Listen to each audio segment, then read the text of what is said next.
you can see how conservatism has constantly compromised because it doesn't have a foundational doctrine.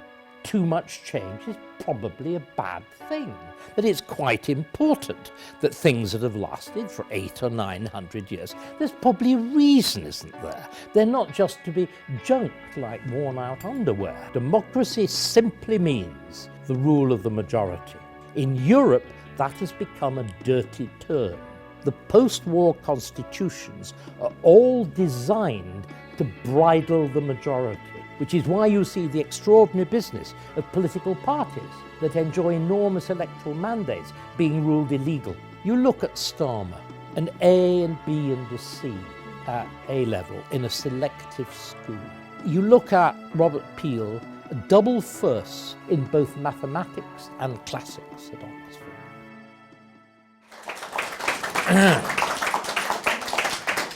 Gosh.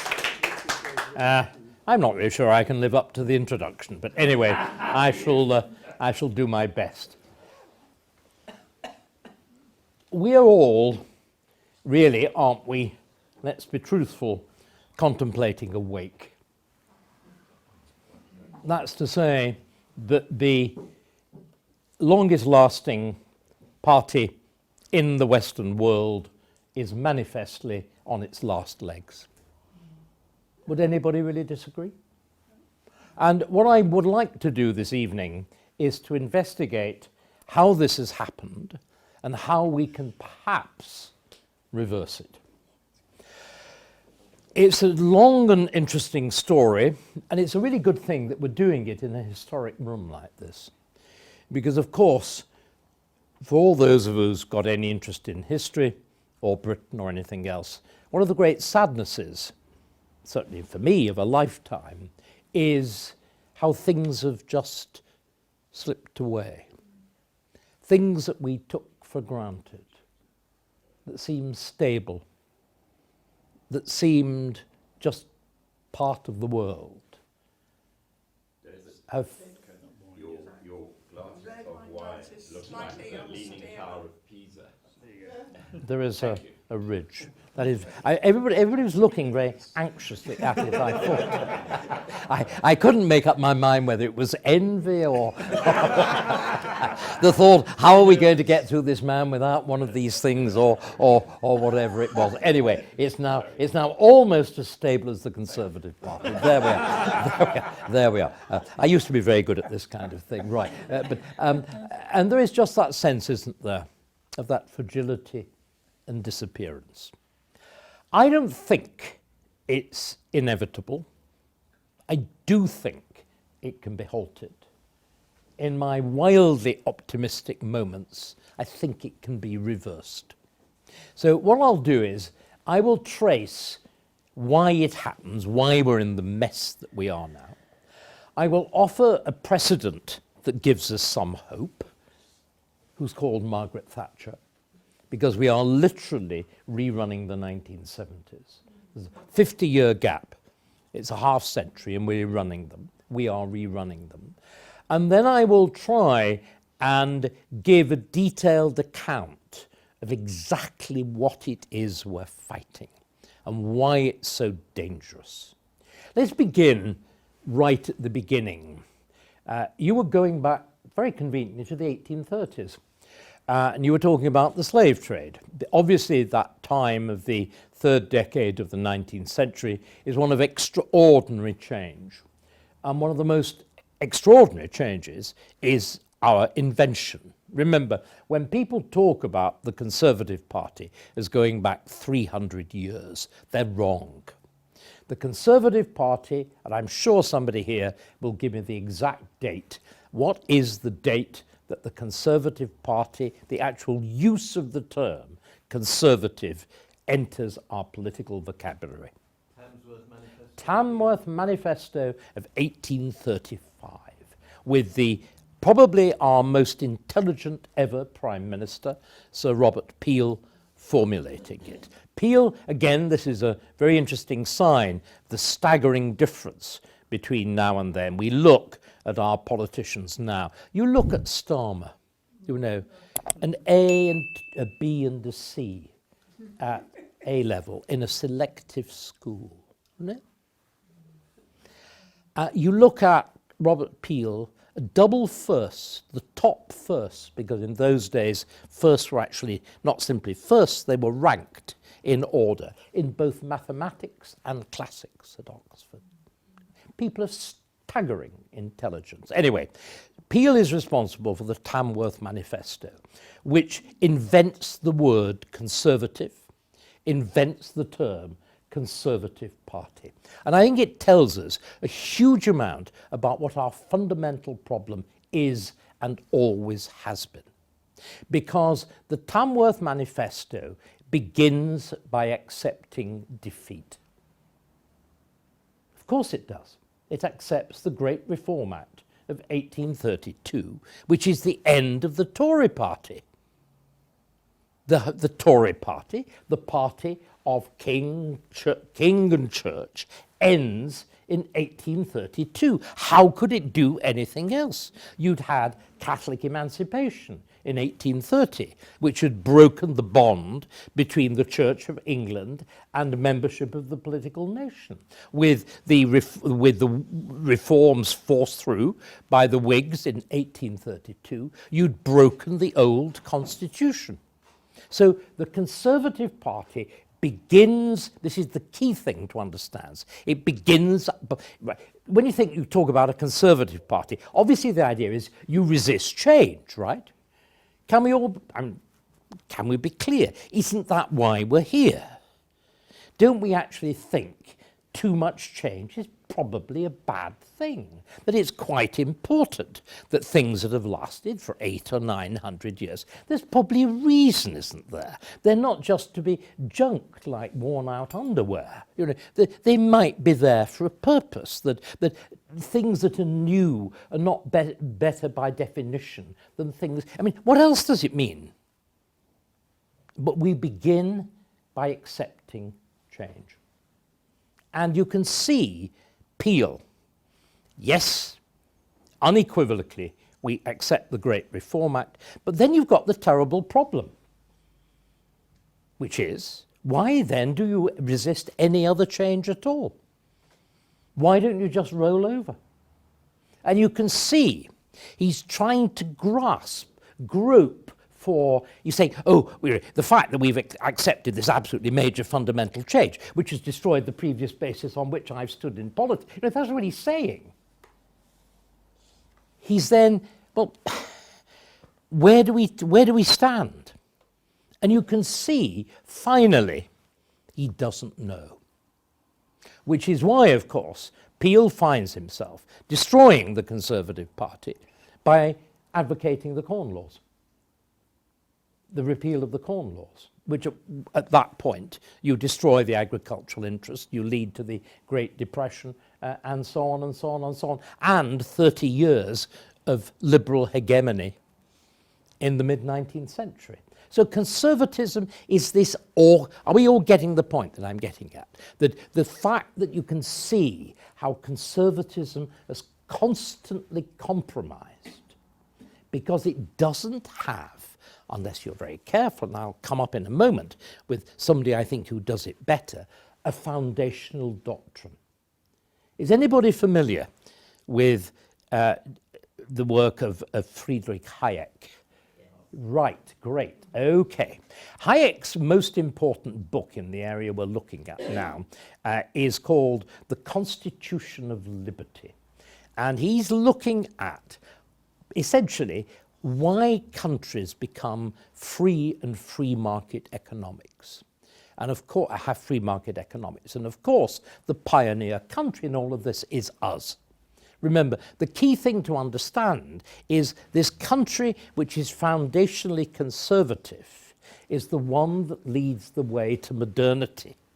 There's this extraordinary paradox that it is us, not the progressive consciously progressive continental countries like Louis XIV's France, you know, with extraordinary sophisticated ministers like Colbert and Vauban and all the rest of it. It's us who actually create a modern economy, create a modern science, create a modern culture, not the self-consciously reforming rationalist French. But there is then this extraordinary paradox, and you can see in Hayek's book his quest for how all this works out. Now, some of you may remember that Margaret Thatcher, in the days of her glory, is supposed to have entered the Centre for Policy Studies and slapped down... Pardon? The research department. That's correct, you're better than I am. Conservative Research Department is supposed to have slapped down, headed by by the awful Chris Patton, that absolute nest of... you clearly are well informed. That nest of wet vipers. And she is supposed... you would not disagree with that, I take it. And slapped down Hayek on the table, having extracted from her handbag, in which case it's a very, very large handbag, because it's a very, very big book. But there is a great problem. The last chapter says why I am not a conservative. And what Hayek's argument is, there is no serious doctrine. Now, I want finally to challenge that idea and to come up with an alternative. But it's important, let's bear these two facts in mind. First, that conservatism begins with the exact acceptance of the opposite of what it is, change. And secondly, that there's an absence of a demonstrable philosophical or conceptual doctrine. Okay? Are we all happy with where we're going so far? Right. Let's take this then forward and look at, I think, the person who, even with all Robert Peel's brilliance and intelligence, I think is the real founder of the Conservative Party, and the person who actually squares this circle that we're talking about. It's Benjamin Disraeli. And Disraeli, of course, is responsible for the next great Reform Act, the Reform Act of 1867, which gives the vote, not simply the 1832 Act had broadly given it to the educated, prosperous citizens of towns, roughly the liberal elite. What Disraeli does in 1867 is to give it to my ancestors, the skilled working men, the cotton workers of Lancashire, and I'm sure the wool workers around here, and everything else. And Disraeli accompanies that with an astonishing speech, which he gives in Edinburgh. There are later versions of it in 1872 at Crystal Palace and so on, and the Free Trade Hall in Manchester. But we'll concentrate on the Liverpool speech, on the Edinburgh speech. And remember, I'm here with you in this nice little room, and I've got my tilting glass of red wine. How did Disraeli cope with a speech in those vast buildings like the Free Trade Hall? No amplification. He did it with 2 bottles of brandy. I feel I've been very short-changed, but there we are. It probably adds to the degree of comprehension. Anyway, what Disraeli says in 1867 is very remarkable. Listen to it carefully. He says first, Britain is a progressive country, and in a progressive country, change is inevitable. And if you look in all the dictionaries of quotations, the quote stops there. In a progressive country, change is inevitable. In other words, Disraeli becomes the founding Tory wet, the origin of one nation in its perverted sense, the kind of origin of, fatty now, slimmy Soames and all that kind of thing. Right. But he doesn't stop there. He goes on and I think gives you the proper ground of discrimination. He goes as follows. Change is inevitable. The question is what sort of change? And then he discriminates. Is it change in accordance, we're here in an example of it, the traditions, the history, the nature, the behavior of the country? And he argued, correctly it turns out, that the enfranchising of the working man, as indeed later on the enfranchising of women.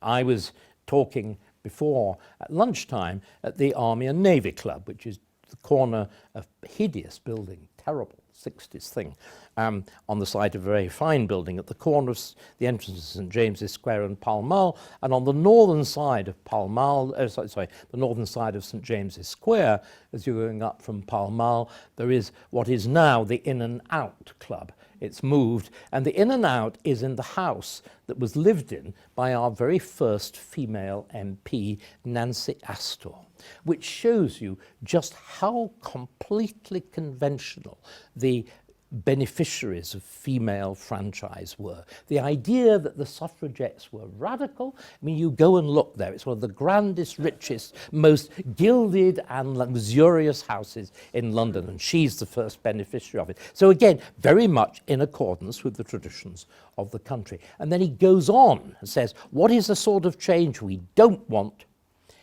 In accordance with rootless cosmopolitan liberalism. Rootless, arbitrary, cosmopolitan liberalism.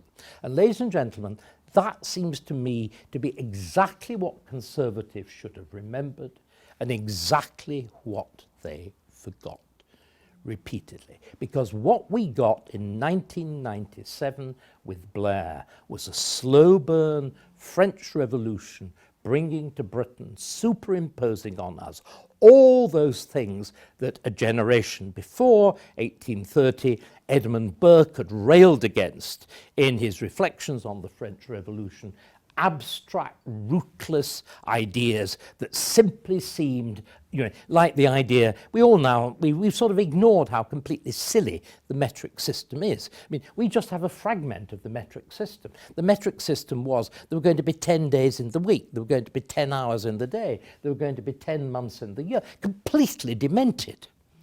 Every single geographical area in France was redone to make it the same dimensions as every other area. Completely mad. It was a mad rationalism. And what Blair did is fundamentally that. So we failed at the moment of challenge.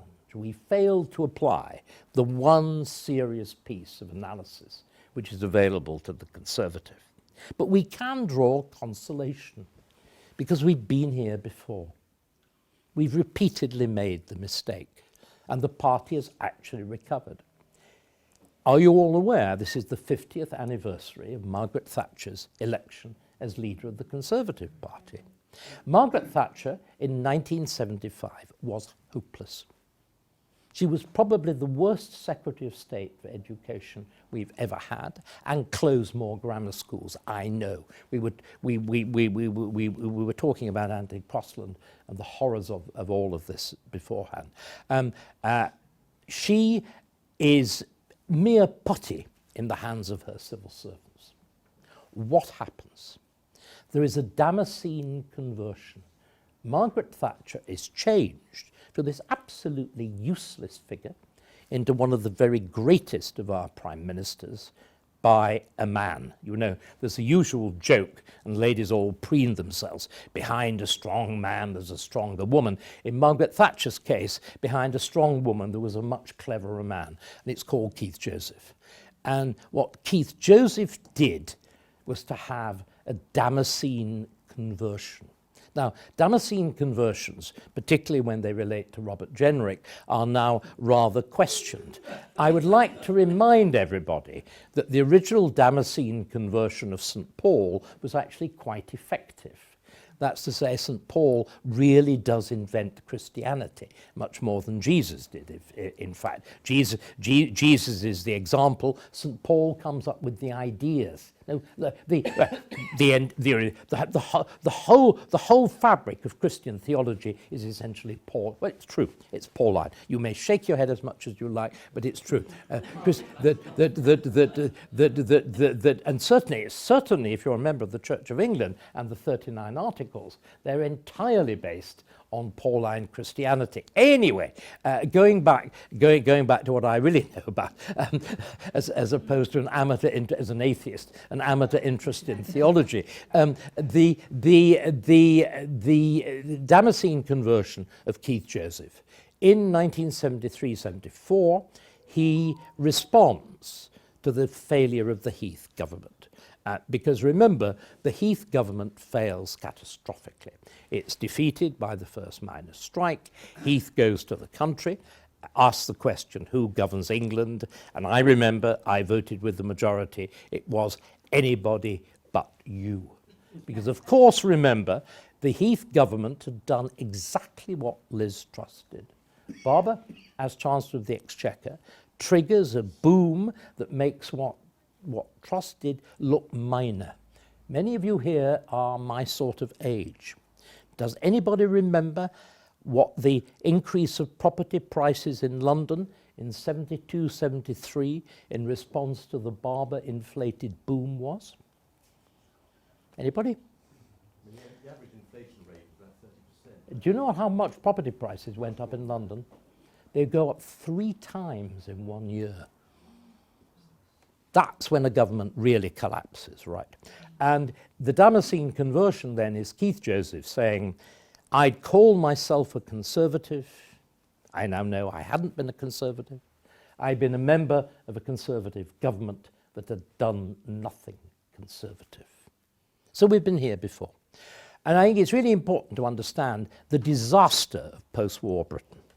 I think we need again to start being honest about how awful the Attlee government was, the catastrophe of creating an NHS and a system of state welfare entirely unfunded on a bankrupt wartime economy. It was deranged. It's a completely mad thing to do. And what does Churchill do in 51? Sweet FA. Absolutely nothing. And instead, we all know the words now, we use them. It is the problem about this analysis. It is the same as you will find in the vulgarest thing online, but it happens to be true. We talk about the uni party now. There is a uni party. And back in the 40s, 50s, 60s and 70s, there was a thing called Butskellism. So you had Hugh Gaitskell, Winchester, the leader of the Labour Party who never becomes Prime Minister, and you had Rab Butler, was he Eton? I can't remember where he was, but anyway, who was the radical Conservative. They all believe in the same thing. They believe in Keynesian economics. They believe in nationalisation. They believe in prices and income policies. They believe in 5-year plans. They believe in a fully socialised state. Macmillan absolutely at the heart of this process as well. And it all hits the buffers in the early 1970s, and you get Thatcher coming along, and you get the reinvention of conservatism. Rah, rah, rah. But ladies and gentlemen, there's a terrible problem.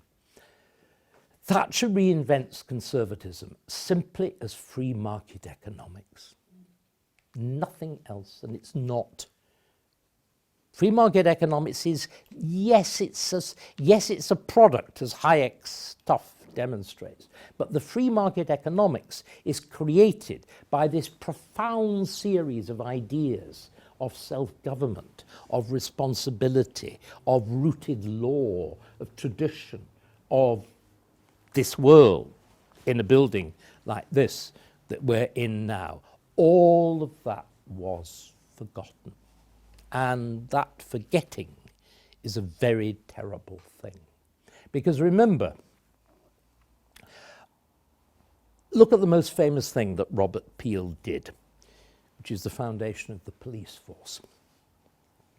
Our police force. What's peculiar about it?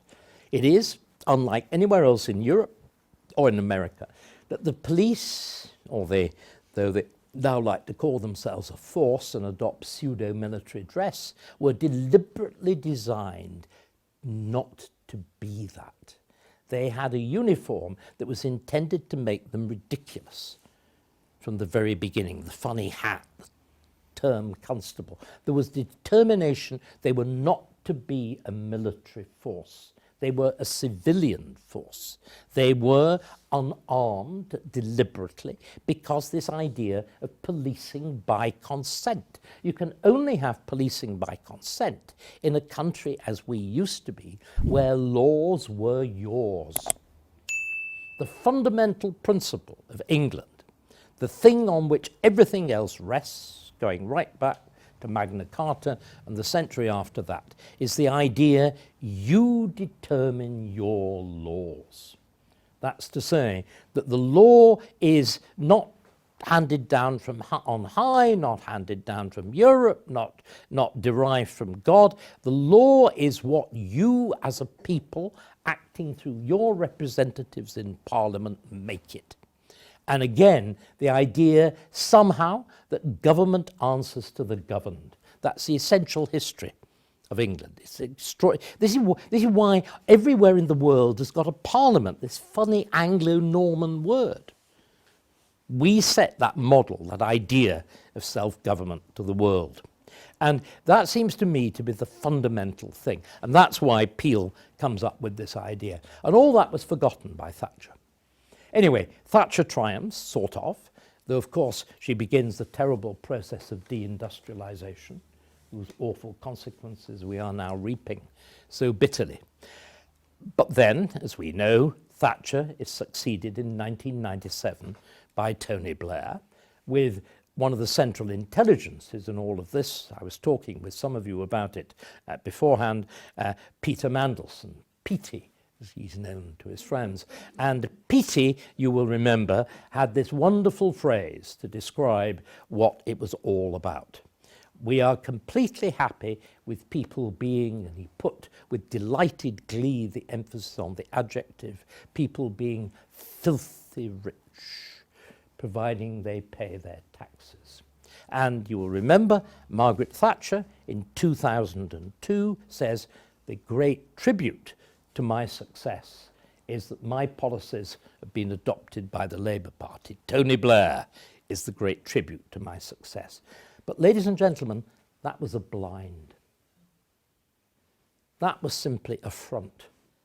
Because in 1997, you begin a process in which we have effectively a slow burn French Revolution, in which the structures that I've described now that centre on that notion of a nation giving laws to itself are deliberately overlaid by something absolutely, radically different and contradictory. And we need to understand that. And we need to understand how completely it's perverted how we are governed, and why even those who believe in it, like Keir Starmer, can't actually make it work. So the central principle of the old way we were governed, the idea of the sovereignty of Parliament, isn't just as people like Dominic Grieve and whatever and John Bercow thought, a lot of people sitting in the Commons chamber having the right to tell all the rest of us what to do. Parliament is sovereign because it embodies, in the broadest sense of the word, the popular consent of the nation. That's what the idea of king, lords and commons. Everybody is represented there, either in person or by their representative. However, there is a contrary idea. Many of you will remember that moment very recently when J.D. Vance went to Munich and lectured Europe on what had gone wrong in Europe. And what the point that he was essentially making, we can now spell it out quite clearly, Europe had a different meaning, or gave a different meaning, to the idea of democracy. Democracy simply means, or should mean, the rule of the majority. In Europe, that has become a dirty term, especially in Germany, because of course the majority were seen as having created Nazism. And that means the post-war constitutions are all designed to bridle the majority, to tie them down with legislative, with legal, with bureaucratic ties, which is why you see the extraordinary business of political parties that enjoy enormous electoral mandates being ruled illegal or challenged. And what Blair tried to do indeed I would argue succeeded in doing in Britain, was exactly that. Blair, you will remember, we all laughed at it.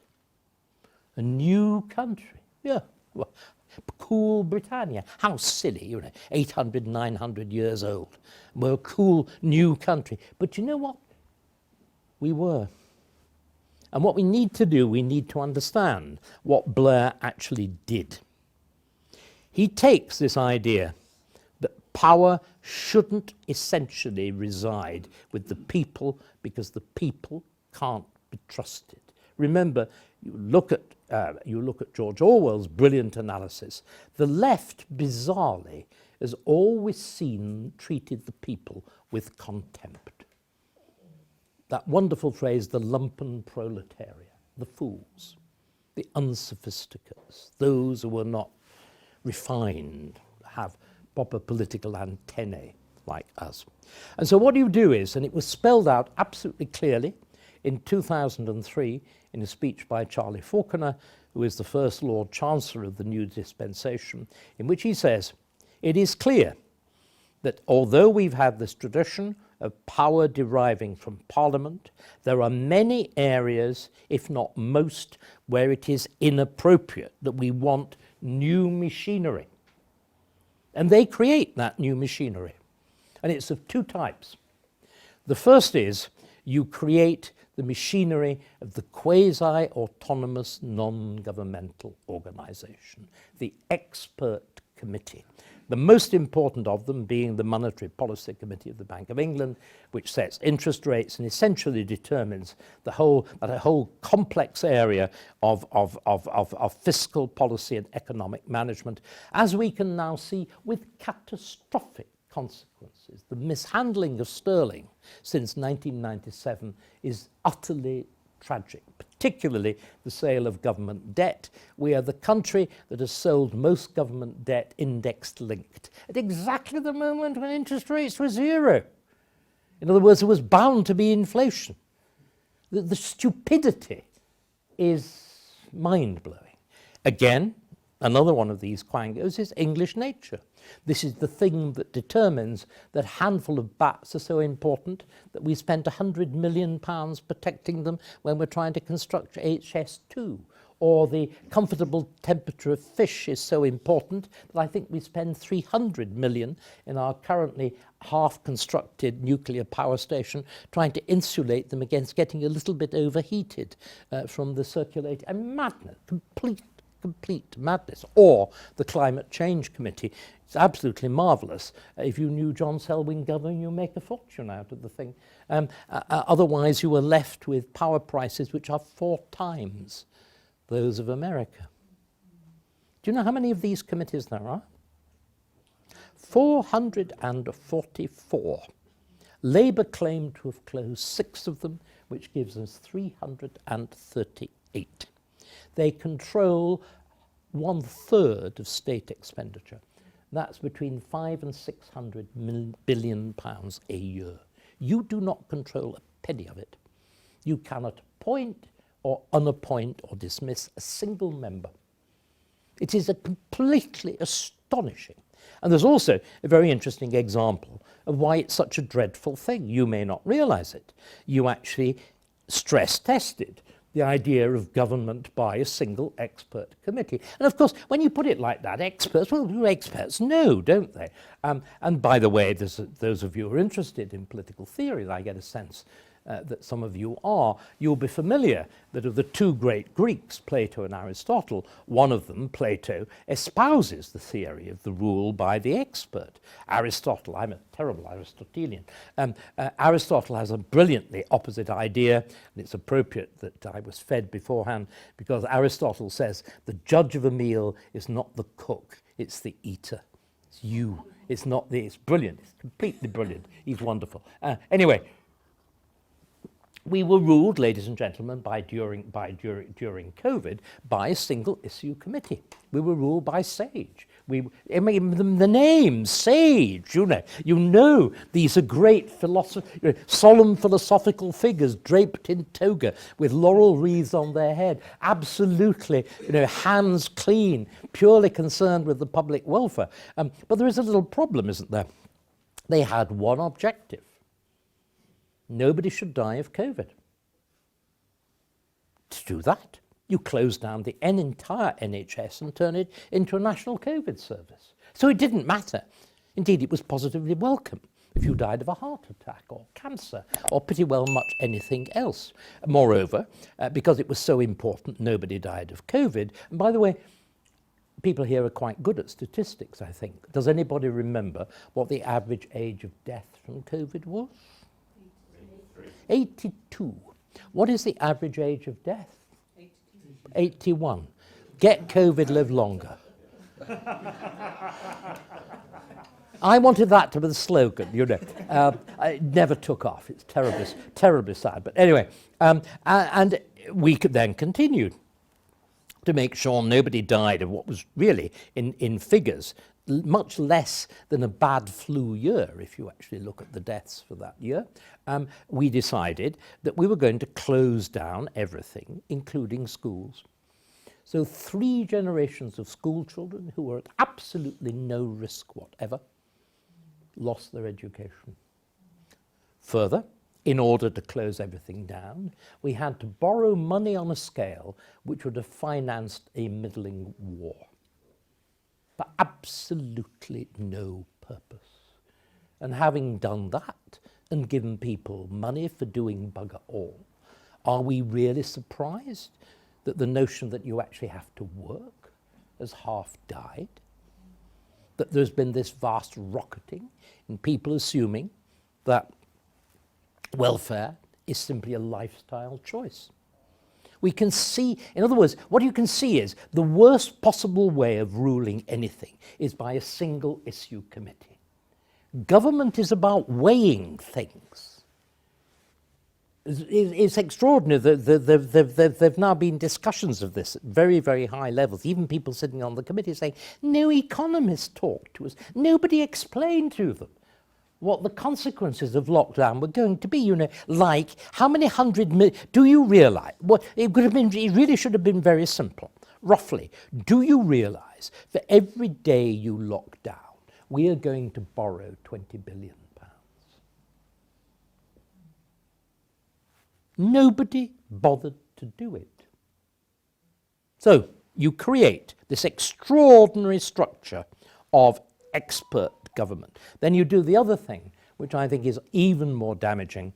You utterly subvert our system of law. And where to begin? Well, one very obvious point, because it sounds so good. Because again, you see, in the same way that government by experts sounds good, don't human rights sound lovely? Who could possibly object to human rights? I always say they're Paddington Bear. You can see it with the sweet little sort of squishy red pork pie hat on, little luggage label. Oh, isn't it sweet with Peru? Because obviously, you've got to list Peru written around there. Little battered leather suitcase, and everybody goes, Ladies and gentlemen, the idea of human rights is destructive of human society. Think about it. If there are universal or European human rights, it means you, as a participant in a national legislature, have got no means of making them or regulating them because they exist over and above you. It means as a universal human being who is completely independent of history, tradition, custom, nationality, everything else. It means there shouldn't be nations. It means that the newly landed, Eritrean or Ethiopian or Afghan, although he's going to do a little bit of raping and pillaging, no doubt will settle down and shake down and be completely like us, minus 2 or 3 young girls and whatever, and just a neighbour like any one of us. Ha ha. It's a lie. And it's a lie which is completely destructive of any sensible view of human society. But the thing that's really shocking is what the lawyers did with it, particularly the man who invents this stuff, a man called Tom Bingham. And by the way, Tom Bingham's obituary in the Guardian, one of the longest ever published in the Guardian, was written by a man called Philippe Sands, who you may remember was counsel for Mauritius in the dispute over the Chagos Islands, and the Bingham Lecture at Cambridge last year was given by Richard Hermer, the Attorney General who authorises the procedure of the Chagos Islands. And let me just give you two quick insights into Bingham's views on human rights. The first is, he says it in Australia rather than here, which is probably quite wise. He says the following: human rights are anti-democratic, counter-majoritarian, and are designed to protect the minority at the expense of the majority. And he lists the minorities beginning with the mentally sick, like Kalakane and Rudakabana. Can you imagine? In other words, when you read about two-tier justice, it's actually written into the system. It's not the result of a silly judge. It is actually written into the concept of the system. If you despair about the Chagos Islands, again, what does Bingham do? And this is, remember, all done with no input from you at all. None of this is ever discussed. None of this is ever legislated on. None of this is ever debated in Parliament. None of it ever appears in a manifesto. It's done purely on the basis of legal authority. Bingham produces his extraordinary book on the so-called rule of law. Now, the rule of law is obviously essential to how government operates. It means proper procedure. Now, that's what it means, right? But Bingham completely alters it. You may remember that God managed to create the world in 7 days. That was not enough for Bingham. He requires 8 points of the rule of law. 5 of them are completely unexceptional. 3 of them are totally extraordinary. The first is that he reinterprets the idea of equality before the law, the fundamental principle. And he says, and it's completely nonsense logic, it's Alice in Wonderland logic. He says, therefore, the same laws apply to everybody. In other words, the newly landed asylum seeker is entitled to every protection that you and I are. Deranged. No other country does that. The second thing is, he says, irrespective of whether the European Convention had been incorporated into English law, human rights are a fundamental part of common law. And then he goes on and says, so is international law, hence the Chagos Islands. In other words, on the authority of one man, we stood common law on its head. So that's the mess that we're in now. And ladies and gentlemen, what makes this mess irretrievable and accounts for our present plight is that in 2010, Cameron behaved even more stupidly than Churchill in 1951. He proclaimed himself the heir of Blair, and he entrenched every one of the things that I have described. That's what happened. It is a Conservative government that introduces non-crime hate incidents, these things that are being used to strangle freedom of speech. It is Theresa May who legislates net zero for 2050, which is why it's judges who determine whether you can drill in the North Sea. I mean, if Miliband tries to say you can, immediately there will be another legal challenge. And so long as I think it's the 2015 Act, remains on the statute book, the judges will find against them. It was judges who ruled against fracking. This is lunatic. Similarly, the Equality Act means that judges determine wages. Do we all realise the reason that Birmingham is bankrupt is the Equality Act, which legislates can you believe it, legislates the Marxist labour theory of value. In other words, judges determine wages against men and women. It's completely deranged. It's complete. And the whole business of transgender is because the equality, why transgender? Well, again, let's be quite clear. Who is it who begins the process of self-recognition for transsexuals? Maria Miller under Theresa May. It's under the Conservatives. But the thing that makes it so deadly is that the Equality Act of 2010, on the one hand, makes sex a protected characteristic and gender. So, of course, you get the war of two sets of rights against each other. This is the mess. This is what we did to compound that mess. And, unfortunately, crowned by Theresa May, actually calling us the nasty party. Ladies and gentlemen, you need a nasty party. The confounding vice of the English is being nice. That's when you throw welfare at people who don't deserve it. You need a nasty party. You need a realistic party. And we threw all that away. So, ladies and gentlemen, to put it very quickly, before we tear what I've said apart, which is up to you, we have got, if the Conservative Party is to escape at all from its present bind, we've got to admit what we did, apologise for it, explain it, and go back to that proper Disraelian position. Recognise there are thousands of things that need to be done, but there has to be, in exactly the same way Thatcher did, you've got to prioritise policy. The reason woke is so powerful in Britain is that it's entrenched in that legal structure that I've described. It's also, of course, that structure of the quangos, of the trade unions, of the universities, of the civil service, of all the arts bodies. All of them are knitted together, but it's supported by law. And the only way you will break it is not, with all the eloquence of Douglas Murray or whatever. The eloquence will do nothing to break it until the legal structure is undone. We'll get nowhere.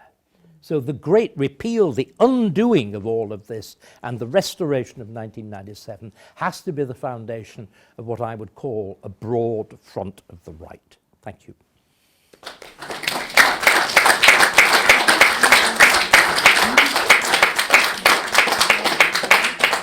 I just say, before we do tear and apart, and good luck, if you need the loo, I should have said this right at the beginning. I don't know why him speaking has made me think of the loo.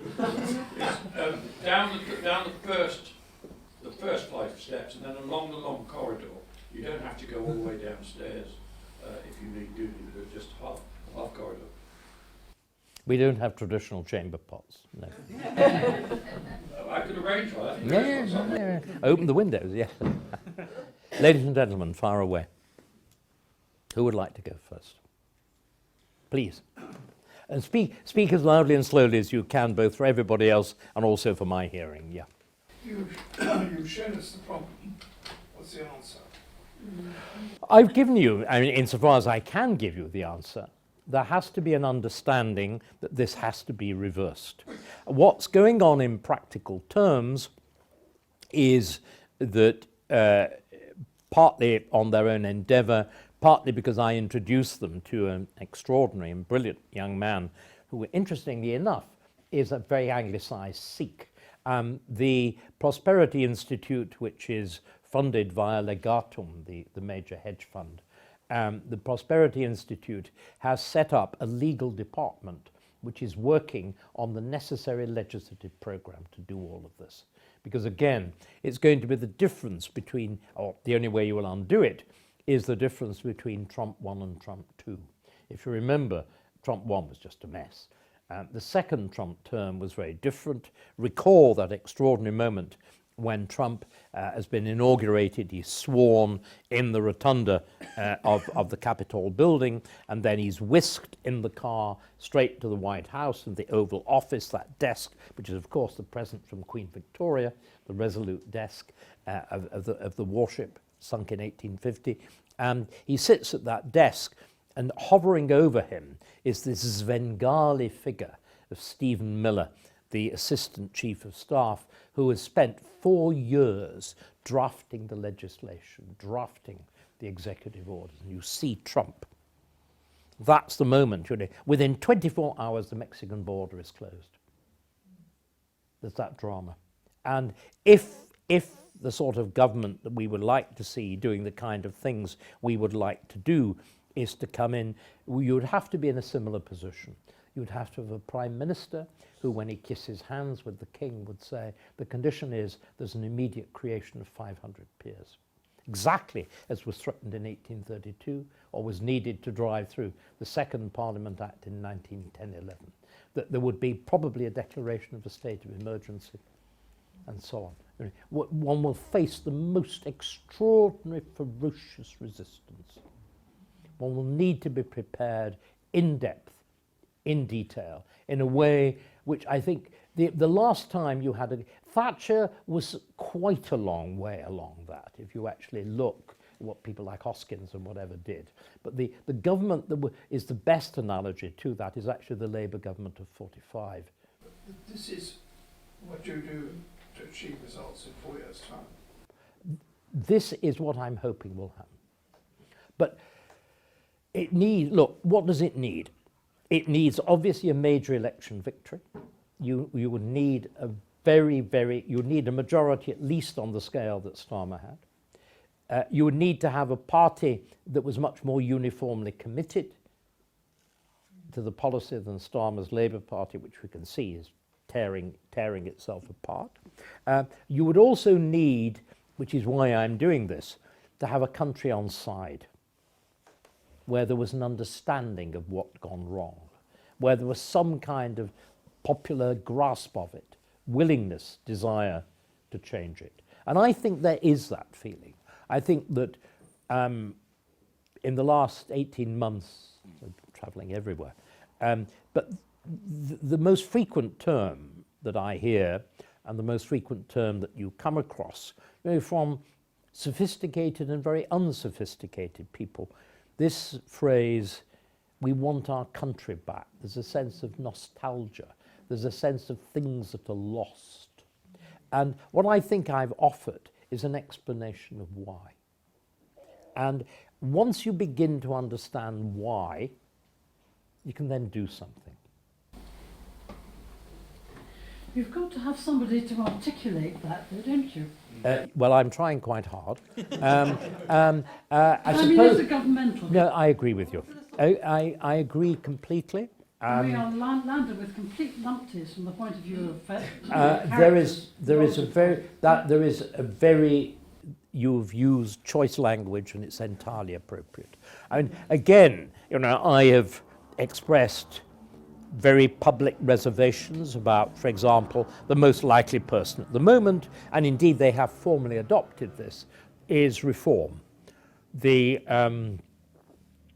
programme of the Prosperity Institute is being developed in close cooperation with, it's rather cleverly described. This gets you round many funding rules. Reform adjacent think tank.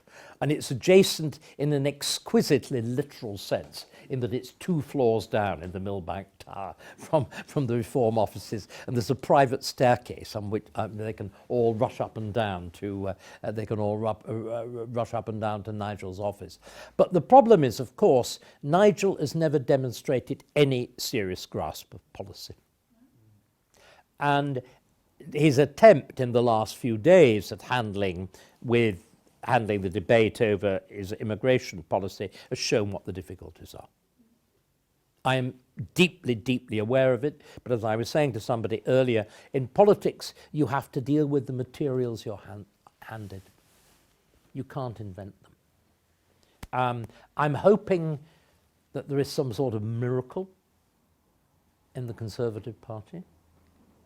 I mean, I think there are 1 or 2 really, again, you know, to undepress us all. I think there are 1 or 2 really, really impressive people. I think Robert Jenrick is very impressive. I think Katie Lamb is very impressive. I think Jack Rankin is very impressive on a different scale and different level. I think that Alex Burkhardt is very impressive. I think that Danny Kruger, who's gone over, is immensely impressive. These are serious, weighty, good, honest, passionate people. None of them is Daniel Hannan. no. Daniel I like, but he's a free market fundamentalist. He's shown no grasp of these bigger issues at all. Daniel is a great disappointment. That similarly, in some ways, so is David Frost, though he's better. Again, it's the problem. It is what I regard as a kind of mental deep freeze which Thatcherite free market economics put the Conservative Party into. It stopped it thinking about the bigger, if you like, the warmer things. And it turned it into a kind of sub-branch of Ayn Rand, which is unfortunate. No, I mean, have you read anything that Hannan has written that addresses these kind of questions? No. What do you think of his book about freedom? I can't remember what its title was. About we invented it or something. Yes, but the trouble is, I don't think he fully grasps the. Because he defines freedom so much in economic terms. I think this is the problem, and it's exactly. Roger Scruton says exactly the same kind of thing. But you see, I think Scruton's terrible error was not, and why with all Scruton was extraordinary. He's a martyr in many ways. He's an extraordinary exemplar. He's a brilliant gift of language. He had absolutely no concrete political effect whatever, because he talked about conservatism as a kind of feeling, emotion, instinct, whatever. It never acquired a concrete political formation. And the problem is, if you look back historically, all real conservatives were aware of this idea of the Constitution, which again sounds an abstract term, but it's not. A Constitution, the first time you get the idea of the Constitution formulated is in Thucydides. It's that extraordinary moment where you get Pericles in the Peloponnesian War lamenting over the Athenian dead, but talking about the fact that they were a democracy shapes their entire mode of life. In other words, the idea that a political constitution is the kind of concentrated essence of a people. It's the thing that holds that Burkean idea of us as a contract of the dead, the living, and those yet to be born together. It's the thing that turns history from simply a thing in a textbook to a living creator. Can I just ask at that point, is there not, in the context of the narrative that you speak, since the Great Reform Act and conservatism trying to find itself and constantly falling over, and the way in which you've just described how we feel about this, that and the other, isn't one of the problems that as a nation we have been consistently unable to come up with a clear definition of Britishness? We are not able to explain clearly and lucidly what Britishness is. There's a very good reason. Conservatism in a very real way relies on there being a Britishness. No, it doesn't. It relies on there being an Englishness. Okay, if you you see, it's very different. Yeah, I agree with you. No, that's no, the point I'm saying. But if you read Disraeli is completely clear.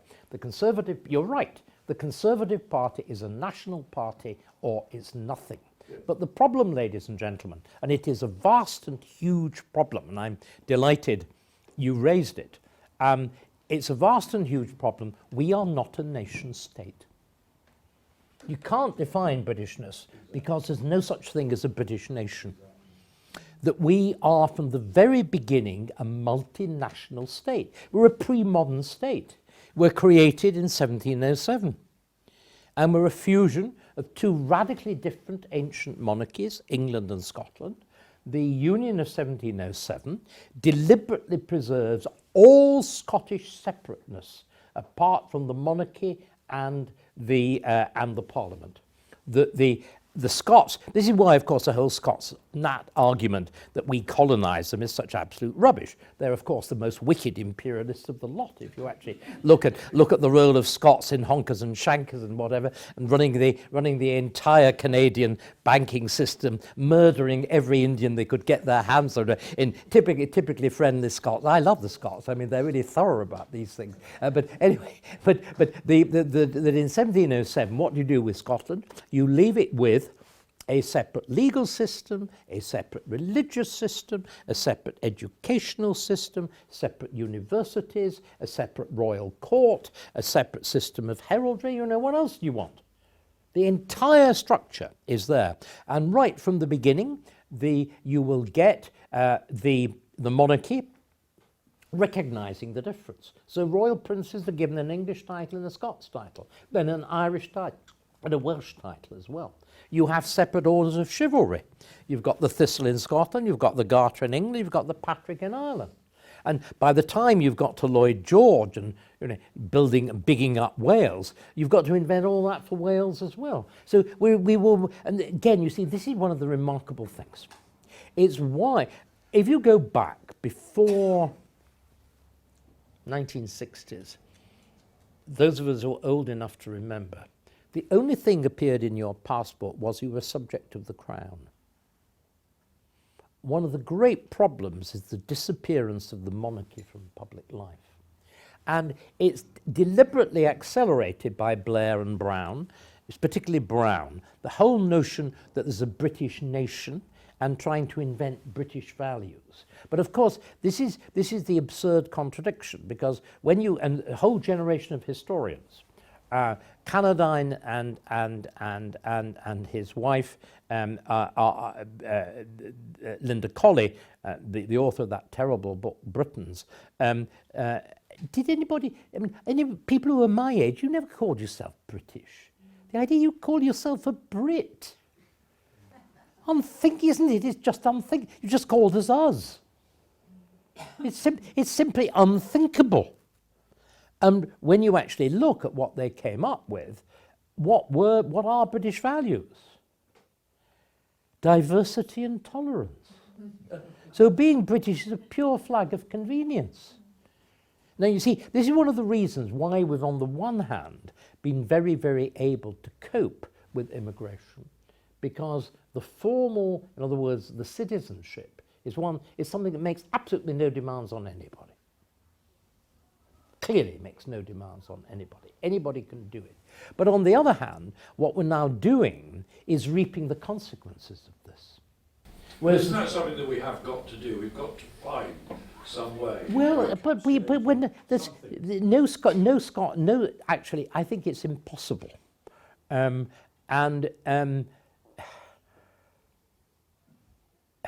remember, the thing that's been wonderful about us is precisely, it's what's so wonderful about the English landscape. It's just so bloody various.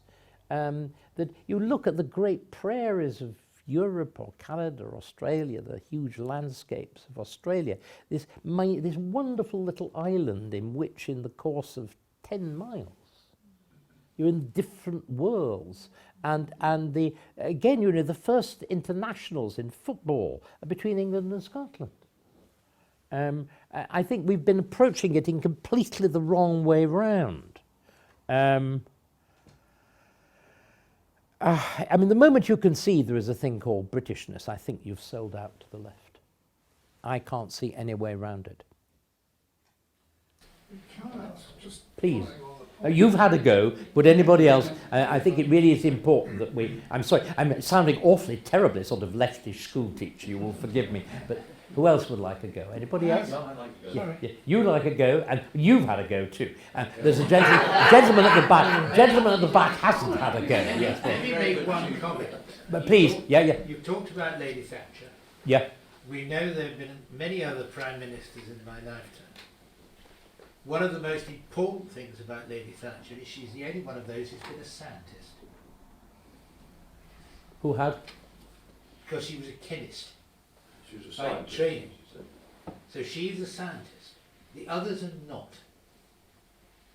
And she was particularly, as a result of that, someone who valued evidence and empirical verification rather than ideology.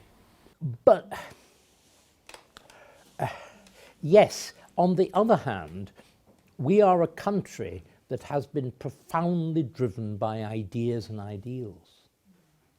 And I think that Margaret, with all her greatness, had the small-mindedness of Grantham, finally. And I think we need to recognise that. There was a quality of Gradgrind. She was absolutely the right thing for, don't get me wrong, she was the right thing for the moment. But again, and I really do come back to this point, the reductiveness of Thatcherism to free market economics.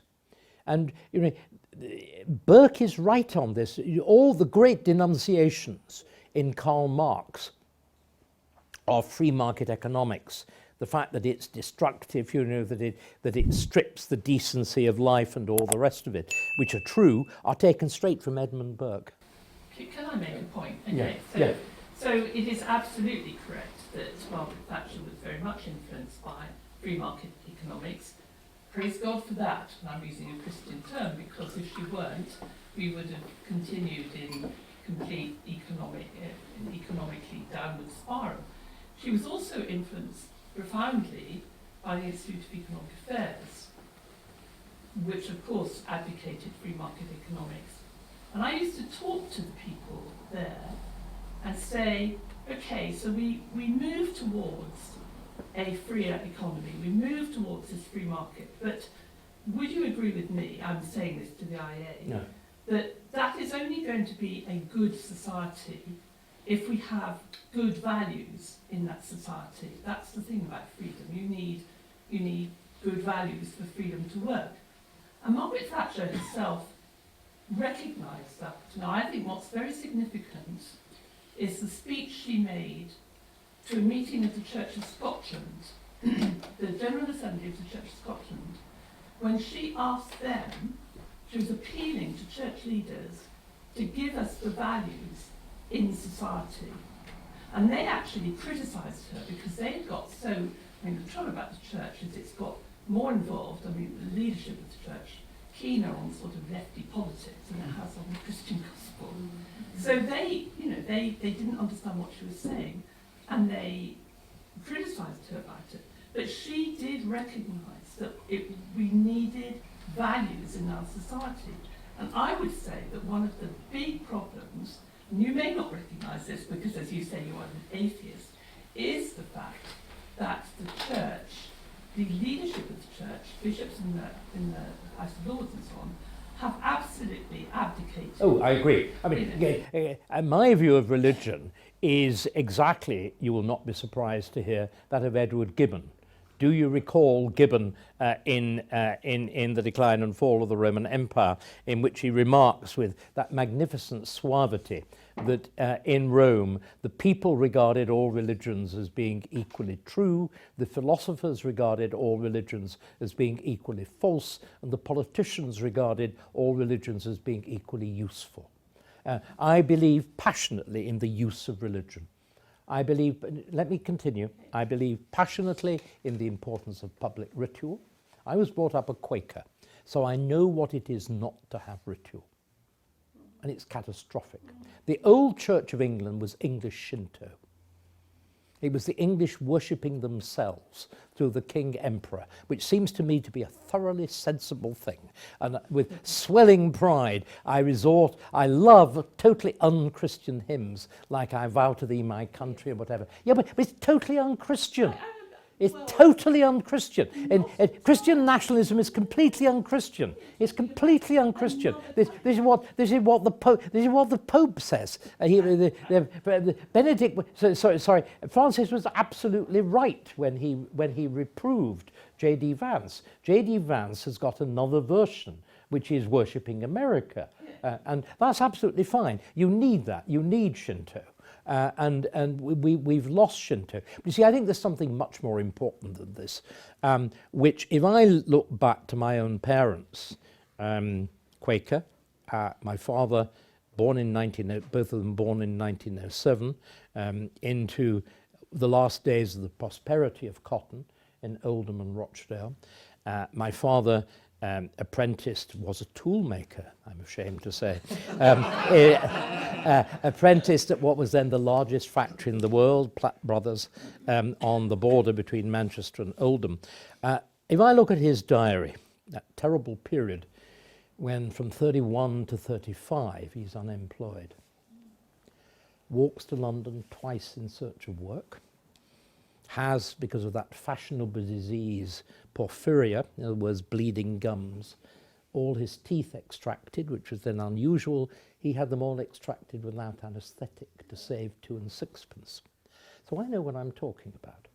But what was remarkable about looking at my father's diaries is that world of voluntary activity, that world of self-help, which has been completely destroyed by the burgeoning bureaucracy of the Webbian influence welfare state and the destruction of local industry.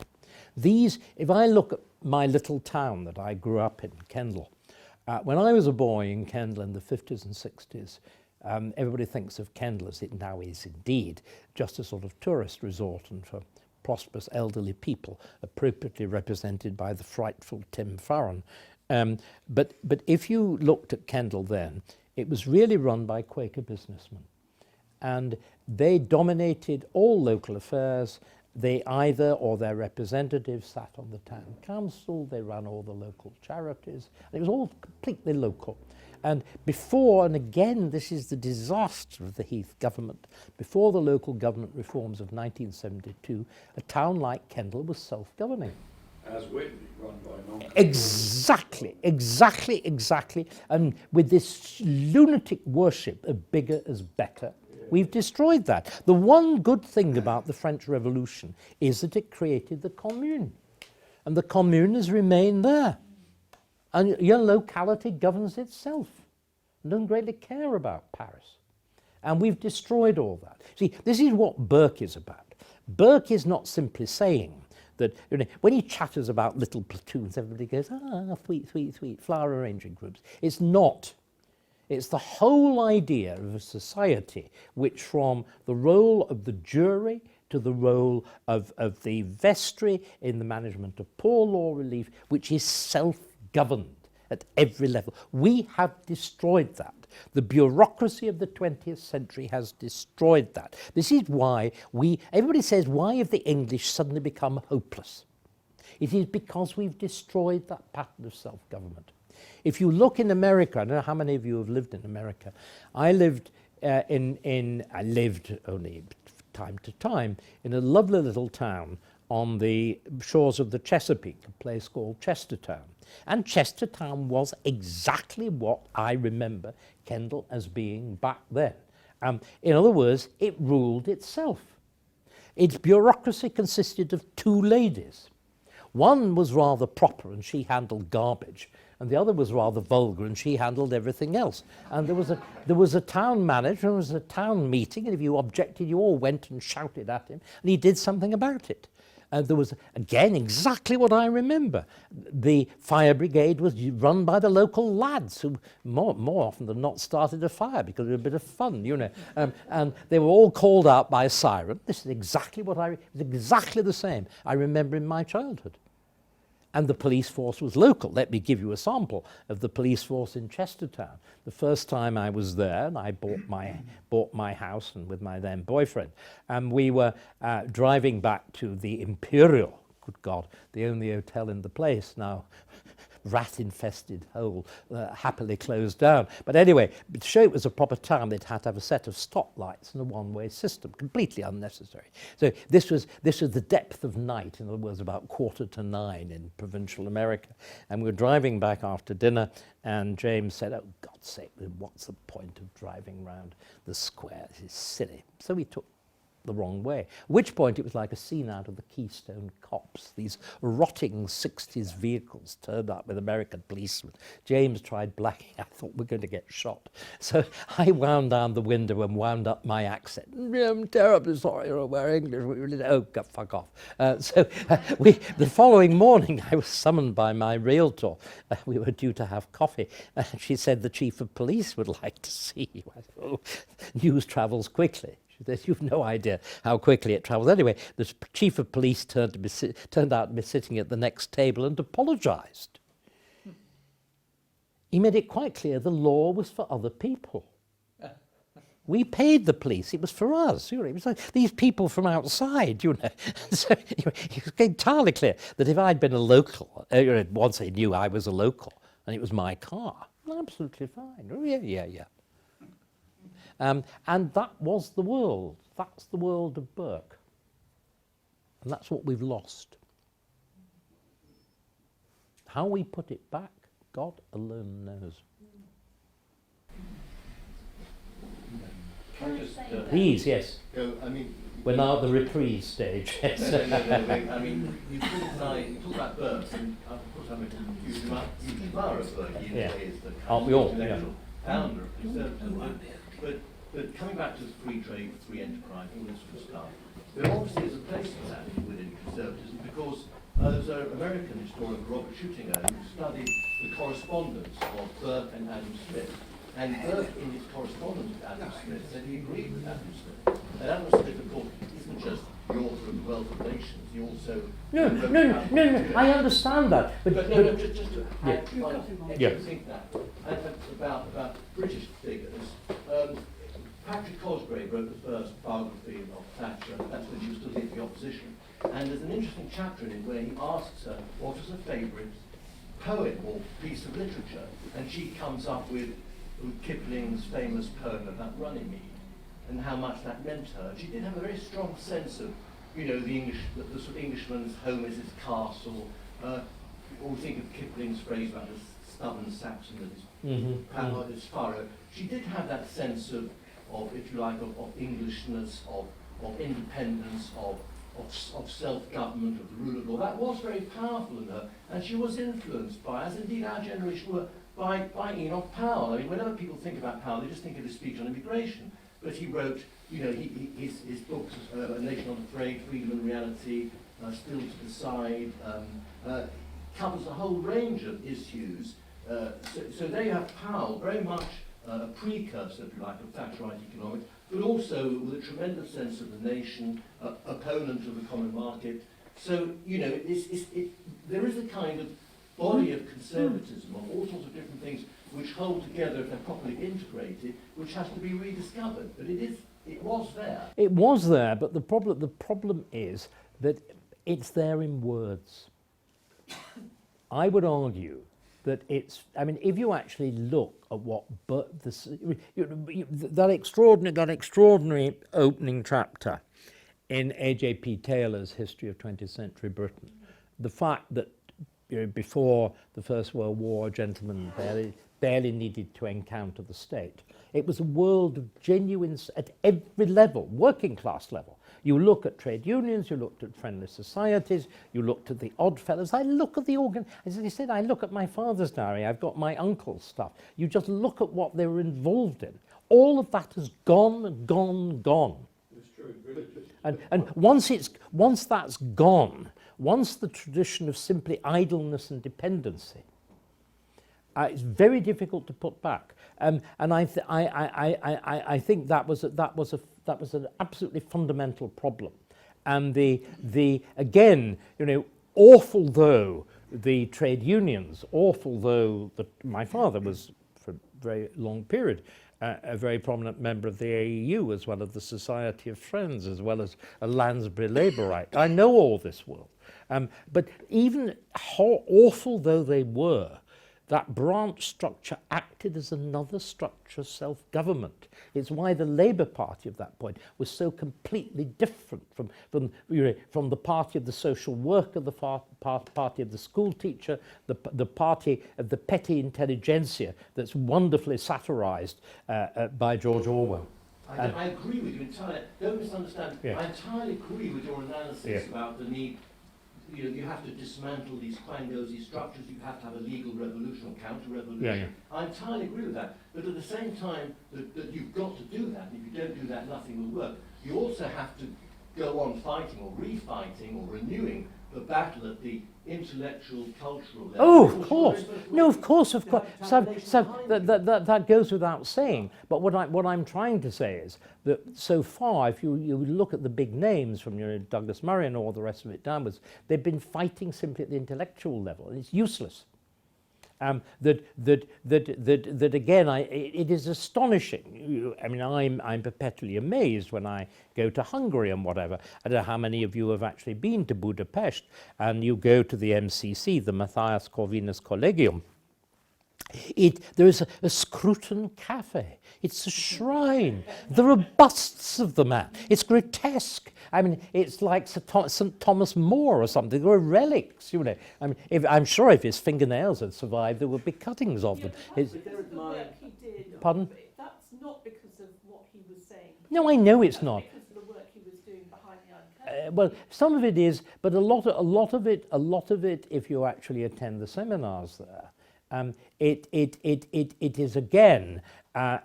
Well, it's the turning of the thing into yet another neo-religious cult. Well, I agree with that, but there was a reason for it. Oh no, of course. Well, Scruton, I said Scruton was a martyr. He was one of the very few intellectuals ever to have tested his metal physically behind the eye. I'm fully aware of all of that, and I would never dream of denigrating it. What I'm trying to say is I think that what is astonishing is that with all of that, there was a complete failure to grasp the need for a political program. And if you actually look, and it's really fascinating, there's been some very good stuff on the web which has come up, sort of saying, oh, Scruton anticipates what Blair did. It's only his occasional writing. It does not connect at all with the philosophic statements, because it seems to me completely the wrong ground on which you base, as it were, political credo is philosophy. Philosophy seems to me to be simply silly. It's a dead mode of thought. And we need the catastrophic. Why France is such a disastrous country is the whole preservation of of Cartesian philosophy. I think we need to recognise this poison. It's exactly the abstract reason poison. The thing that is so remarkable about all the real great figures of British conservatism is they're actually rooted in political practice. They're politicians. David, can I Yeah, please. be practical? Yeah, I'm endeavouring to be so. We are Conservatives, and we know people in Witney, and we want those people to vote Conservative. Yep.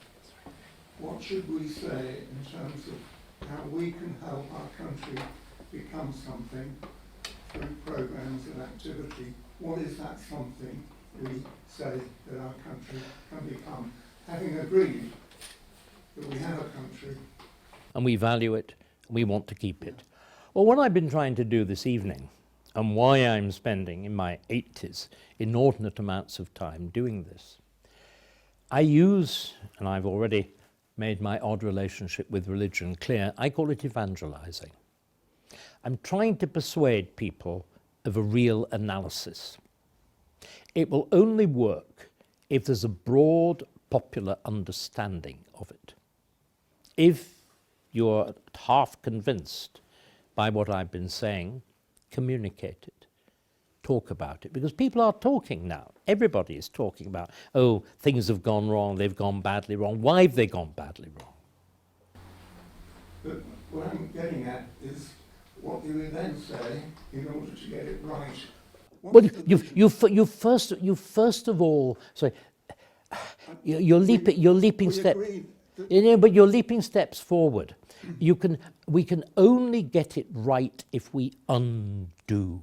You see, what was remarkable about Thatcher... No, David, I'm asking you not to repeat what you said.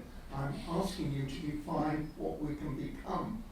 and how we get there. Well, I mean, broadly, but just let me recapitulate. What was very remarkable about Thatcher, Thatcher was right explicitly about undoing.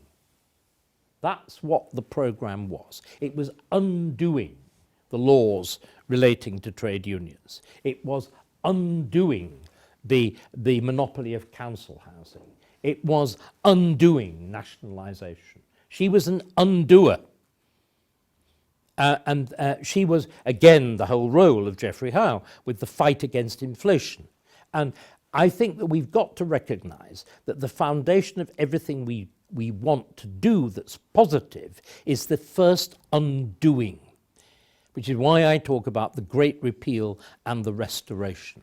But it seems to me that the goal we have, and I believe, and some very interesting people are talking about how these kind of ideas fit in with this new world of AI and everything else. I think that that vision that I tried to sketch of the pre-1997, in particular, possibly pre-1970s world, that world in which you have cumulative structures of self-government, in which the activity of public participation is so absolutely central. We've forgotten that. We need desperately to rediscover it. And that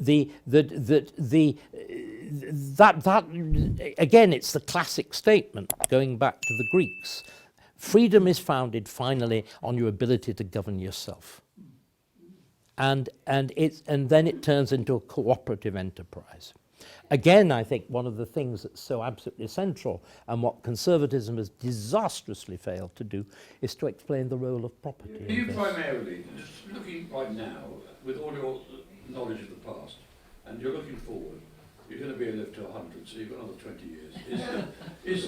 Do you think, do you look forward optimistically or pessimistically? In other words, when you're talking about what needs to happen or what might happen, are you fundamentally saying, yes, it can happen because I'm optimistic that we will find the way, do the undoing, plot a course? Or are you fundamentally pessimistic, you keep looking back to the past and saying, it's all going to happen again, it's all going to keep going wrong, we're not going to find a way forward? Neither. I believe that activity changes the world. In that sense, I'm a sort of Marxist. In other words, I'm doing what I'm doing now because it would be much more convenient to me to retreat to my agreeable house in the country. No, let me finish. I'm doing what I'm doing now because I believe I can, in however small a way, make a difference. And if I persuade even a handful of you to go and try and make a difference, that will act as a kind of compound interest. And I can see no other way of dealing with it. Why are you all here? I can't offer a magic solution. That would be impertinent and silly. The solutions, finally, if we believe in self-government, they lie in our hands. Nobody's going to fly down. The question is, who are our hands? Because yours, now, here. No, because we live in a vast society. There are 67 million of us that comprise this. No, but sorry, look. And we don't talk to each other. Well, then start. Start. Sorry, forgive me, but start. There is no Deus ex machina. There is no angel that's going to come down. There is no figure going to arrive from Disraeli's grave. There really isn't. The only way anything changes is if people change. There are no such things as ideas. There are only people with ideas. There are people who believe in ideas, are passionate about them, who form them, who talk about them, communicate them, struggle to put them into practice. But if one looks, say, at the 19th century, that wonderful book by W.L. Byrne, The Age of Equipoise, you've got these pillars, haven't you, of society. You've got education and the constitution, and you've got... Yeah, but the sorry, church. you're talking of them as abstracts. They're not abstract. No, they weren't abstract, you see. They were your little kinds of, not exactly covens, but groups who collaborated and who actually found a language to speak to each other, you see. I'm not explaining myself at all. No, but I understand. But education changes because of Matthew Arnold, because Matthew Arnold did something. And so this is the key thing, that if we're all passive and we just sit in an extremely attractive town like Witney and drink nice red wine and turn up occasionally to listen to David Starkey and say, oh, it's all interesting, isn't it? But really, there are big things and we really can't do anything about it. Nothing will ever change. Nothing will ever... But I think people are talking, don't you think? Yeah, that's why you're here. Yes. That's what I'm trying to feed. Yeah, because even if when I go and I speak to builders, Yeah. you know, They're all saying the same thing, aren't they? We'll be happy then, thank you so Yeah, much. You know, or whatever. And again, I mean, I have spent an awful lot of time talking to reform groups. And one of the things, I mean, you're a very impressive group of Conservatives, and I've dealt with two very... No, I'm not flattering. This is too serious. I've dealt with two of them today, with nearly 100 at lunch. The last reform meeting I attended on Tuesday, well, there were 400. And when Mark and I spoke at the reform conference, we actually had between 200 and 300 people, even when Farage was speaking, and we finished up with something like 6. And when Jacob and I did the talk the following day for Prosperity, it was something like 800 people. They were queuing 8 deep around the perimeter of the room. There was a passion, there's an involvement, as you've always all showed, really interesting, searching questions. But it's what you have to see yourself as a leaven. You have to see yourself as a yeast. Otherwise, there's no point. Pardon? But why aren't you voting reform? Because you sound, from everything you said tonight, you sound much more like a reform member than you do a Conservative member. You're talking about change. I'm talking about restoration. Restoration and change. And you've mentioned 4 or 5 people in the Conservative Party that you have confidence in. There were only 4 or 5 people in the Reform Party. You know, so. Are you confident that the Conservative Party... No, because nobody can be confident about the future. We're in a politics that's extraordinarily volatile. You can see it's changing from week to week. We're almost certainly going to confront a major financial crisis. I would have thought within 18 months. But particularly if Starmer falls, the financial crisis will redouble. There will almost certainly be a general strike of the public sector.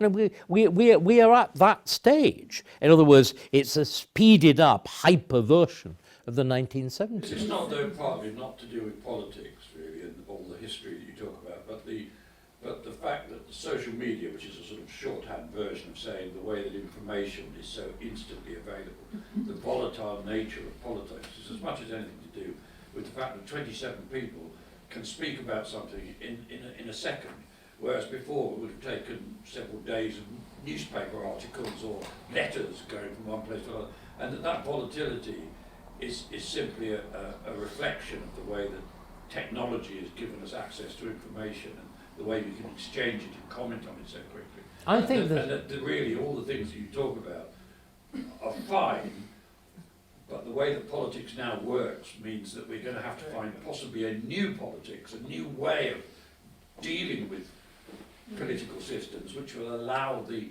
information technology revolution to be accomplished more easily. Because I can't see, you know, the Starmer is getting a bad press, not particularly because he's a bad Prime Minister, although he might be. It's simply because of the way that information can now be No, I don't think exchanged. that's true at all. I think there are absolute objective reasons why Starmer is getting a bollocking. He's terrible. And much more interestingly, the system of government that he's the system of government that he's operating is a dreadful one. And the reason that Macmillan didn't, because there was a pretty, well, he did actually. I remember Super Mac, I remember savage cartoons about Macmillan, some very nasty. Yes, but the point that I'm trying to get at, I think you're suggesting, you see, I think this is a terrible error, that the idea that the media drive politics. I think there are certain things that the media do drive. I think, for example, things like the processes of cancellation, which I was a victim of, were entirely driven by the way Twitter operated, the famous letter written by Barry Weiss in 2020 at the height of BLM, when she said whoever's name actually appears on the masthead of the New York Times, the actual editor is Twitter. But that's not popular. That was a highly structured network. I think the reason that our politics is volatile is because of everything that I've been talking about. It's not just that it's not just that there's a new medium, that we now have a state structure which is too expensive for the economy. The classic thing that you see with the fall of the Roman Empire, the key moment in the fall of the Roman Empire is Caracalla's decision in 260 to double the wages of the Roman army. The Roman state never recovers because the economy couldn't generate enough money. So up to 260, you have this incredibly sophisticated economy in which you've got a stable currency, a stable gold-based currency, in which you can do long-distance trade without actually sending specie. So you could import corn from Egypt and all this sort of thing simply by bills of exchange. And from 260 onwards, you see that start to collapse. And therefore, when you dig up excavate an ancient wreck, you find it's got lots of gold on board because it's got to actually carry the gold to do the transaction. So you're seeing a regionalized, degenerating economy, very much the kind of thing that we are seeing now ourselves. I think the reason that our politics is so volatile is that our politics have ceased to serve anybody's interest. Pardon? They're profoundly undemocratic. The only people whose interests they serve are state servants. You see, there's this extraordinary paradox of Starmer coming in and saying, this is the government of public service. What he should have said, this is the government of public servants. And we're all in it, and we're all going to make a lot of money out of it. And it's actually running the state for their benefit. It's in my crude statement, it's a government of the blob, by the blob, for the blob. But it can't even make it work. It can't make it work because, of course, the actual productive economy can't sustain this thing. In other words, you're in the sort of pre-revolutionary situation of 18th century France, where there are those famous cartoons asking what is the third estate, and you see the poor bent sort of peasant with the church, with the noble, with the avocat of the parlement, whatever, all flourished and with ruffles and whatever on his back. And we now have the state sector is pushing well into the 40% of the economy. It's utterly unsustainable. More than half the population takes more from the state than it pays in tax. It's absolutely unsustainable. So I think there are just going back to your point, I think there are very real material, physical things, as well as the kind of freneticism of the new media. But I mean, it certainly plays a part. I mean, in other words, we are in a kind of new media revolution. Very similar things happened with printing, but equally, of course, extraordinary. This happens to be my period. Extraordinary things were going on in the 15th and 16th century, which the media exacerbate, but don't actually create. Something we haven't mentioned at all this evening, I just want to, because it's absolutely topical, is the introduction now just announced of mandatory digital ID cards. I'm extremely concerned about the degree to which we're going towards a surveillance state. If you look at, what's happened in China, which is absolutely... I would agree. No, I agree. I mean, and the point is, you could imagine a world in which the old Britain would have been quite tolerant about it because, generally speaking, you respected the state. That now, with the behaviour of the police over freedom of speech, the idea is grotesque.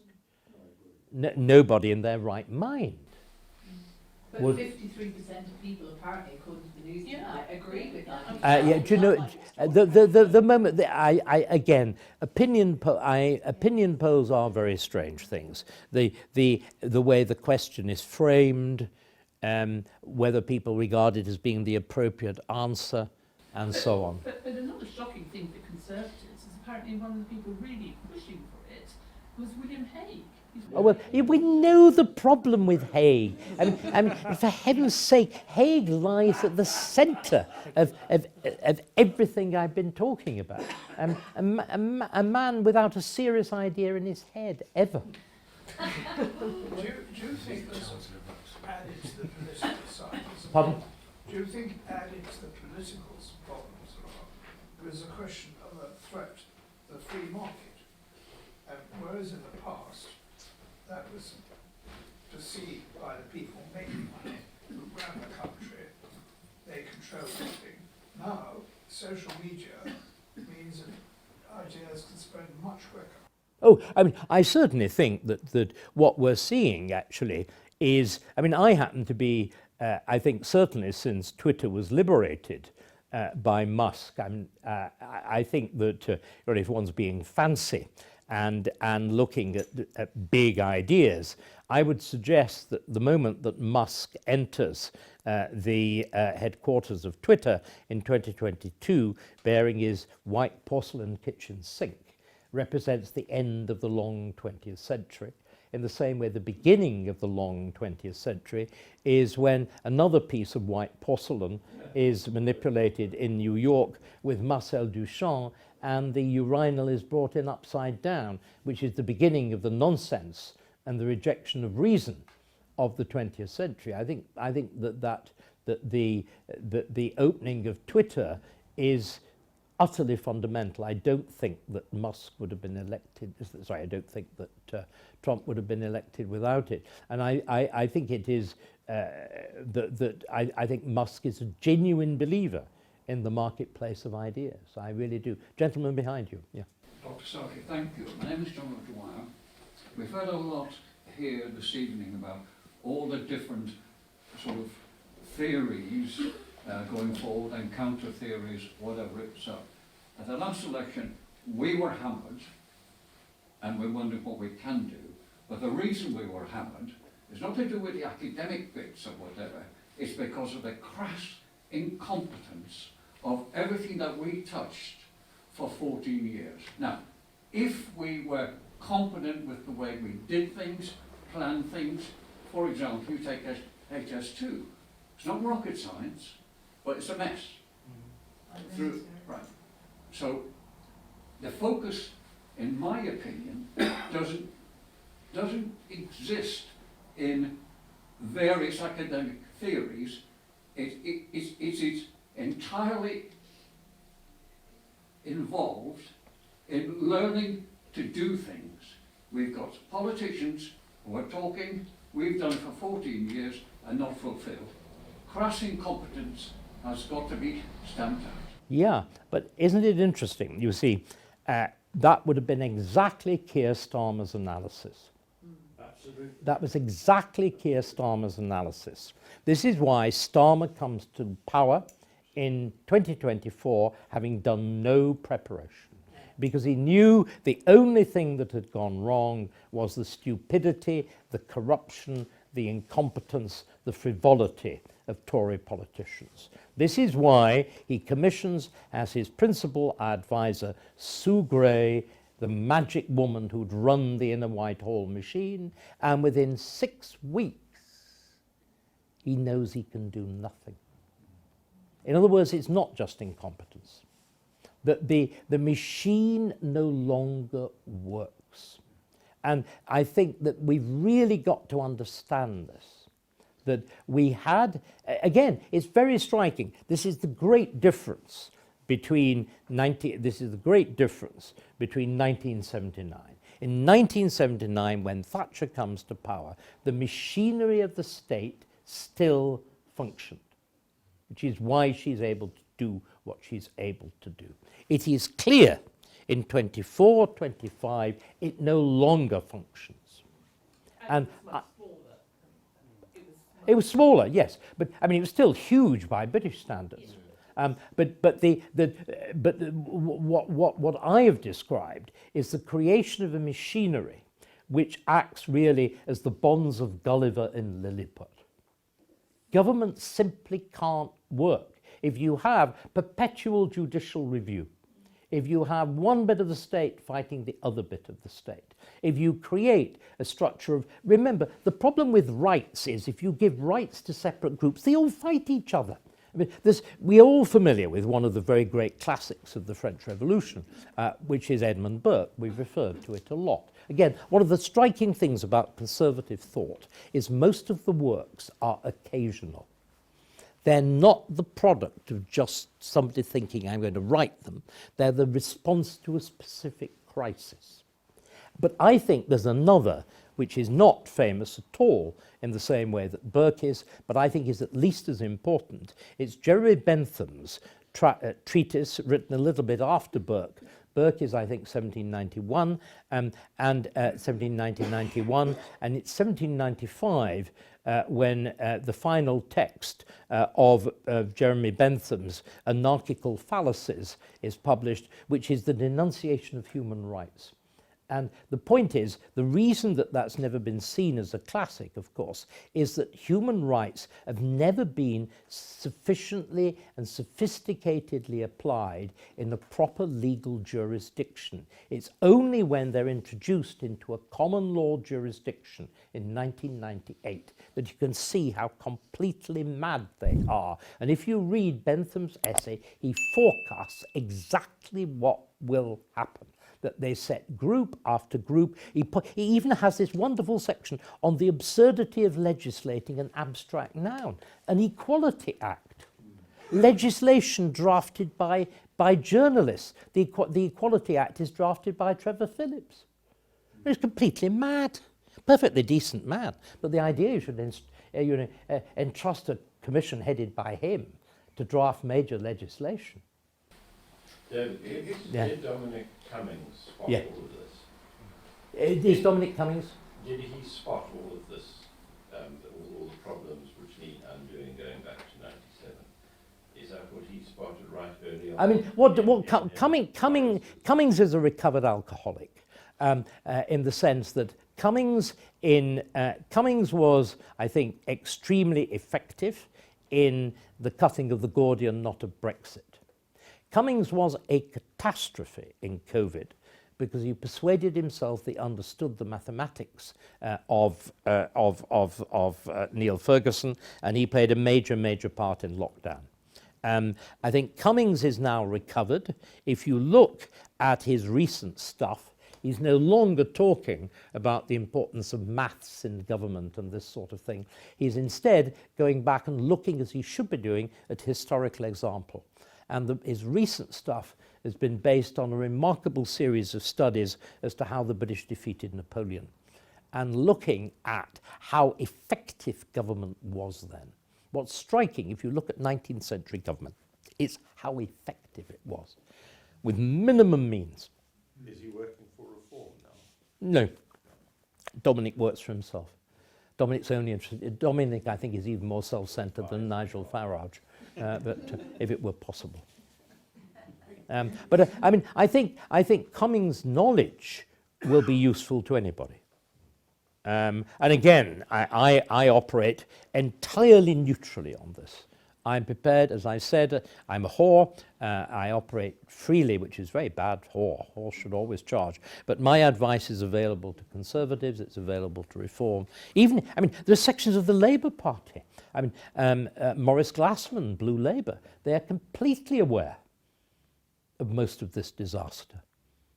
They're aware of Glassman is savage on the subject of Lord Hermer, the insanities of the Chagos deal, the insanities of human rights. Isn't the way forward that we need to have issues in politics and less legality? I mean, it's no good putting things into these royal commissions and so on. Mm-hmm. It's like the American leader said, it's the economy, stupid. You only want 3 issues now to win an election. Immigration, defence and economy. No other subjects, only those 3 subjects. And then you'll get somewhere. That's why Farage now is starting to get into the murkiness.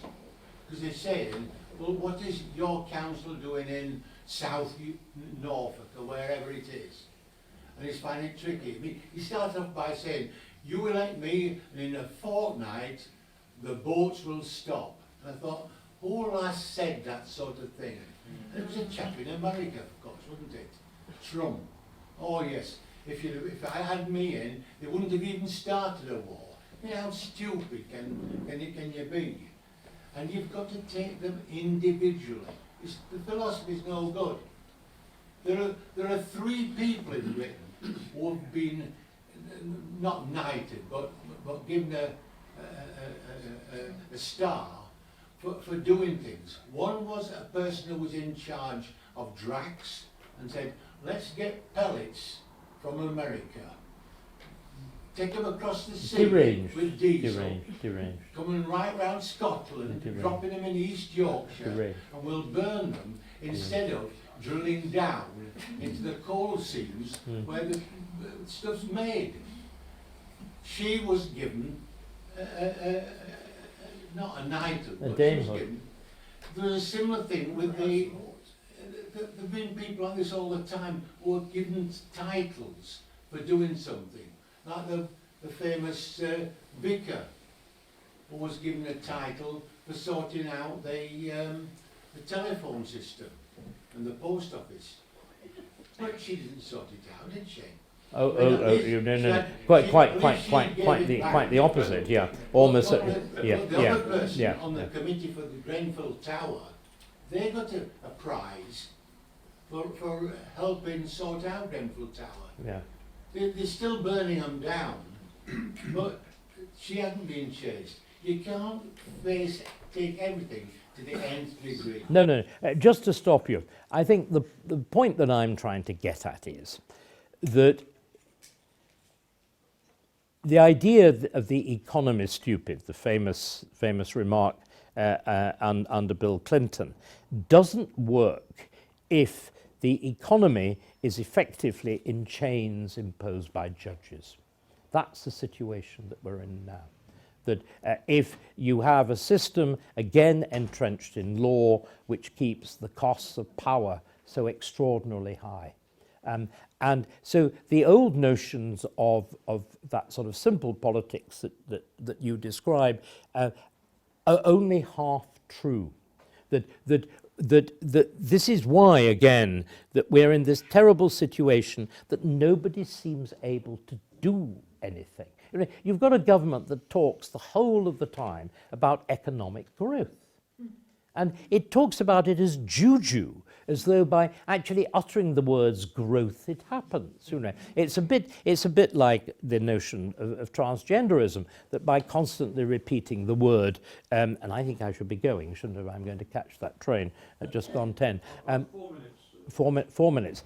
If you actually look at the transgenderism, it's the idea if you utter a word, you will somehow change sex. And I think it's what we have is a politics that believes in the magic of words.